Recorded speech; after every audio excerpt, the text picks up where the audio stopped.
আলহামদুলিল্লাহ আজকে 9টা ডিম পেলাম। ভেবে দেখুন কি সুন্দর দেশি মুরগির ডিম।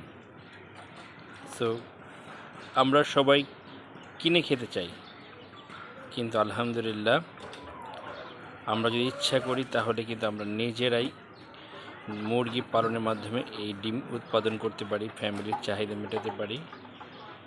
কেন নয়, কেন আপনারা কেনার চিন্তা করেন?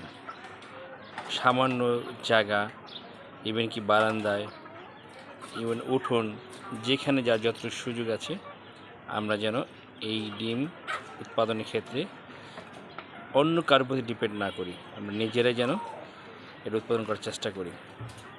আমার ছাদ কিন্তু পড়েই থাকতো এক কোণে। রাজকে দেখেন আমার ছাদে অনেক মুরগি আলহামদুলিল্লাহ। সো এগুলোকে খাবার দিতে হবে, এগুলোকে একটু বেশি যত্নও কিন্তু তেমন লাগে না। আপনি 3 বেলা খাবার দিবেন আর একটু কেয়ার করবেন যে কোনো মুরগি অসুস্থ হচ্ছে কি না, জাস্ট ডিম, প্রোটিন, ভিটামিন এগুলো দিবেন, আর এরকম ডিম পাবেন, ফ্রেশ ডিম, ফুললি অর্গানিক, কোনো ভেজাল নেই। কেউ এটা ফার্মি মুরগির ডিম দিয়ে বলবে না দেশি মুরগি, বা কেউ কোনো কিছু বলবে না। আপনি নিজের দেশি মুরগি, পিওর দেশি মুরগির ডিম নিজে খাবেন, কারোর প্রতি ডিপেন্ড ছাড়া খাবেন, দেশি মুরগির মাংস খাবেন।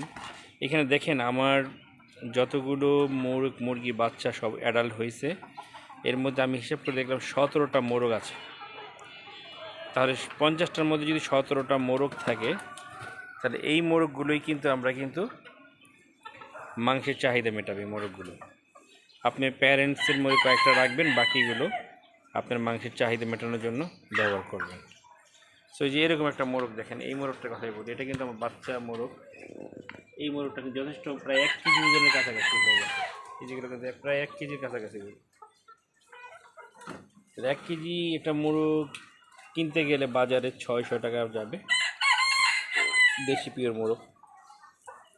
সো আপনি সেই 600 টাকা উৎপাদন নিজে করলেন, 17টা মোরগ থাকলে আপনি দেখেন আমার টাকা উঠে আসতেছে কিনা। সো চেষ্টা করুন সবাই, ছোট্ট একটা যার যে অবস্থা আছে সে অবস্থা থেকে পালন করুন, আর প্রফিট বুঝে নিন। এইগুলো হচ্ছে প্রফিট।